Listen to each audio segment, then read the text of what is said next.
तो दोस्तों ये है आपका क्वेश्चन नंबर 15 एक्सरसाइज 9.1 का, जिसमें क्या कहा गया है, एक सीधा राजमार्ग एक मीनार के पाद तक जाता है। मीनार के शिखर पर खड़ा एक आदमी एक कार को 30 डिग्री के अवनमन कोण पर देखता है, जो कि मीनार के पाद की ओर एक समान चाल से जाता है।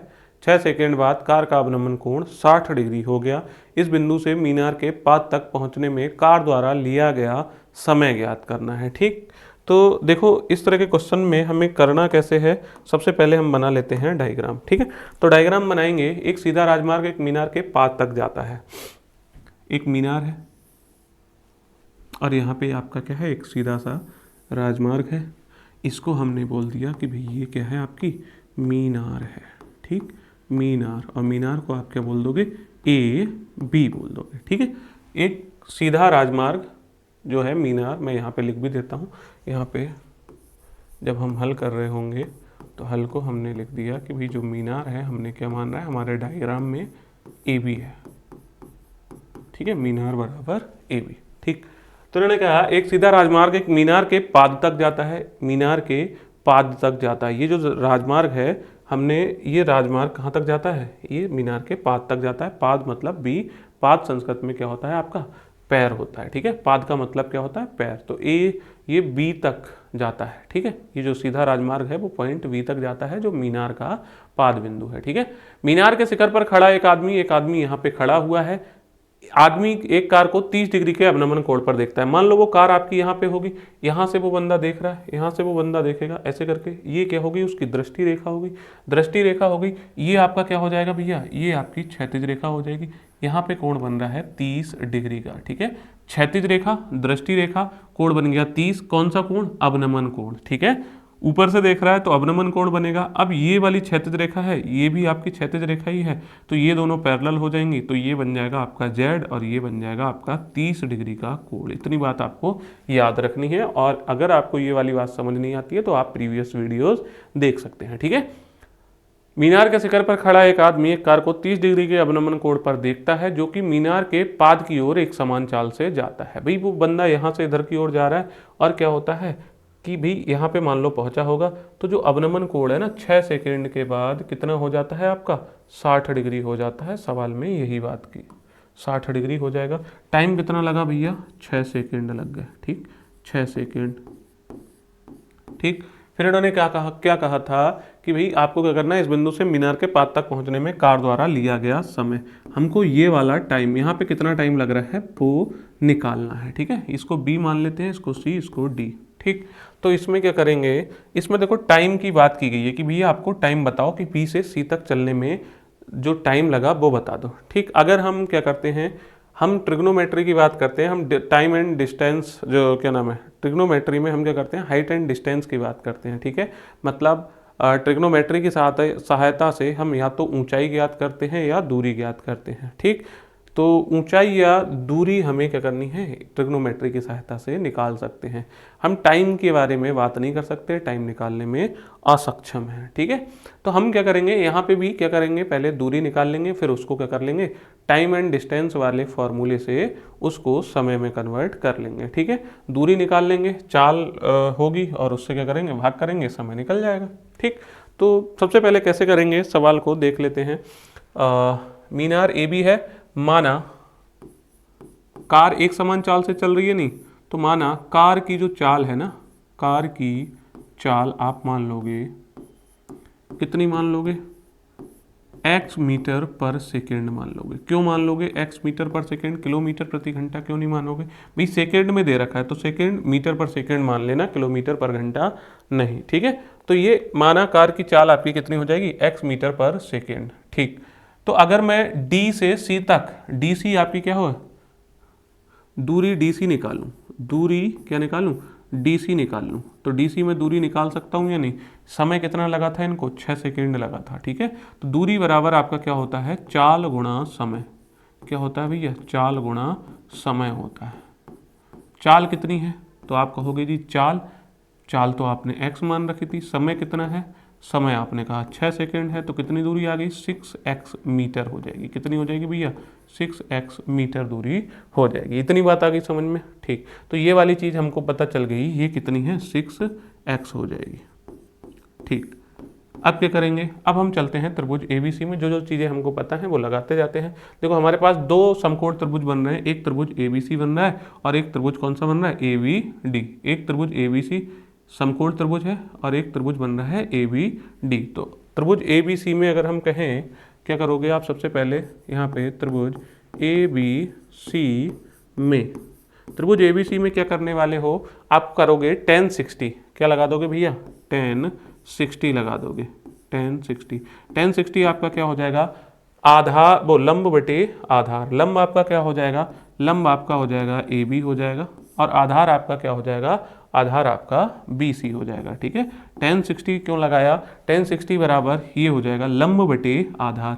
लंब, देखो लंब क्यों लगाया हमने, क्योंकि त्रिभुज ABC में भी ये मीनार आपकी कॉमन है और त्रिभुज ABD में भी आपकी मीनार कॉमन है। ठीक है, तो हमें कॉमन चीज़ पे काम करना चाहिए, क्योंकि दोनों चीज़ों में जो कॉमन होता है उसको अगर आप निकाल लोगे, जैसे अगर हम यहाँ से AB की वैल्यू निकाल लें, दोनों में बराबर रख दें तो हमारा काम बन जाएगा। tan 60 की वैल्यू कितनी हो जाएगी भैया, √3 हो जाएगी, हो जाएगी या नहीं हो जाएगी।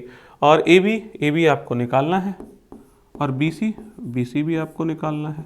तो हमने कहा जो AB है ना, AB आपका हो जाएगा BC √3 के बराबर, BC √3, ये AB की वैल्यू हो जाएगी और ये हो जाएगी आपकी समीकरण नंबर 1। इतनी बात आई समझ में, ये वाली बात आपको समझ आ गई होगी। ठीक है, अब हम चलते हैं त्रिभुज ABC की हमने बात कर ली, अब हम चलते हैं बड़े वाले त्रिभुज ABD में। ठीक है, किसकी बात कर लेते हैं, त्रिभुज ABD में। अब त्रिभुज ABD में अगर हम बात करें, त्रिभुज ABD में आपका क्या हो जाएगा जी, tan 30 हो जाएगा। क्या लगा देंगे हम, tan 30। क्यों लगा रहे हैं भैया tan 30, क्यों लगा रहे हैं बार बार, tan 30 आपका इसलिए लगा रहे हैं क्योंकि ये क्या है, आपका लंब है और ये वाली चीज़ आपकी क्या है, आधार है। ठीक है, ये वाली चीज़ आधार है। लंब आपने AB वहाँ पे निकाला है, यहाँ पे भी आपको लंब ही निकालना है AB, क्यों, क्योंकि हम AB और AB को बराबर रख देंगे और आगे सॉल्व कर लेंगे। और BD आपका कुछ इंस्ट्रक्शन, इन्होंने कुछ हिंट हमें दिए हैं तो हम उनका यूज़ करेंगे। तो tan 30 बराबर क्या हो जाएगा भैया, AB/BD हो जाएगा।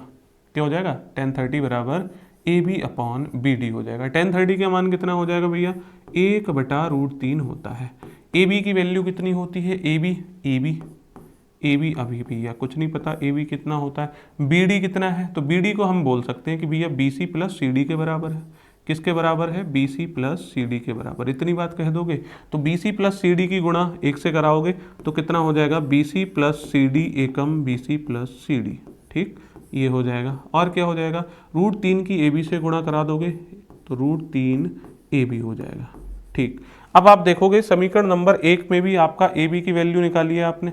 अगर आप चाहो तो √3 यहाँ पे BC + CD अपॉन कितना हो जाएगा, √3, ऐसे करके लिख लो, ये आपका हो जाएगा AB के बराबर। तो इसको अगर आप कहोगे समीकरण, ये कितनी हो जाएगी, समीकरण नंबर 2। ठीक, अब अगर आप देखोगे ये भी AB की वैल्यू है, ये भी AB की वैल्यू है, तो दोनों के दोनों बराबर होनी चाहिए या नहीं।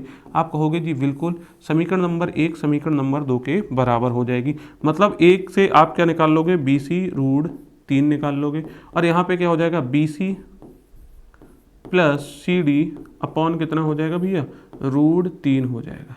ये √3 इधर भाग कर रहा है, इधर जाकर गुणा करेगा तो कितना हो जाएगा, 3BC हो जाएगा। कितना हो जाएगा, 3BC, क्योंकि √3 से गुणा कर लेगा 3 बन जाएगा और BC पहले से है ही। और यहाँ पे क्या बच जाएगा आपका, BC + CD बच जाएगा। ठीक है, BC + CD बच जाएगा। BC इधर आ जाएगा, BC इधर आ जाएगा तो ये आपका कितना हो जाएगा, BC आपका जब इधर आ जाएगा तो आप कहोगे 3BC - BC बराबर हो जाएगा CD। ठीक, 3BC में से 2BC जाएगा तो कितना हो जाएगा, 2BC 3BC में से 1BC जाएगा, 2BC के बराबर हो जाएगा CD। अब CD आपने क्या किया था, यहाँ पे निकाला है CD आपका ये वाली चीज़, हमने कहा था ये चीज़ क्या है, 6x है। ठीक है, तो हम कह देंगे जो BC है वो किसका हो जाएगा, CD की जगह पे हम 6x लिख देंगे और ये 2 इधर गुणा कर रहा था, इधर जाके क्या करेगा, भाग। तो आप कहोगे कि भाई ये BC की वैल्यू है वो आपकी कितनी आ गई, 3x आ गई।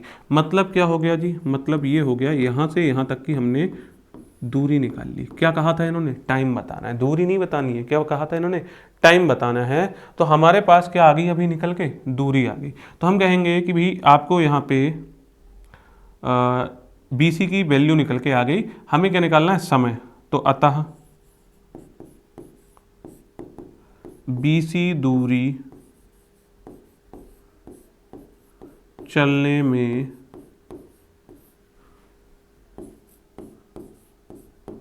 लिया गया समय, लिया गया समय कितना हो जाएगा? समय बराबर क्या होता है? दूरी बटा चाल होता है। दूरी कितनी है भैया? 3x है। दूरी कितनी है? 3x। BC दूरी में है कितना? 3x ही तो है। और चाल कितनी मानी थी हमने? x मानी थी।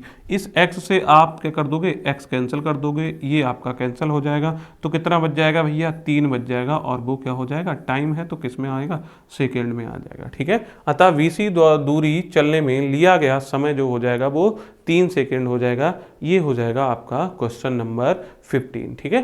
तो ये आपका क्वेश्चन नंबर 15, उम्मीद है आपको समझ आ गया होगा। ठीक, ये सारे के सारे क्वेश्चन आप इसी तरीके से कर सकते हैं। आपको क्या क्या क्या चीज़ें याद होनी चाहिए? आपको एक तो डायग्राम पर पूरा कंट्रोल होना चाहिए, और उसके बाद साइन, कॉस, और जो 10 की वैल्यू, साइन 30 की, 45 और 60। ठीक है। साइन कॉस 10 की वैल्यू जो 30, 45, 60 के जो भी वैल्यूज़ हैं टेबल में, आपको वो अगर याद हैं तो सारे के सारे क्वेश्चंस आपके हो जाएंगे। और मैक्सिमम जो क्वेश्चंस होंगे वो साइन और 10 से भी आप कर सकते हो। ठीक है।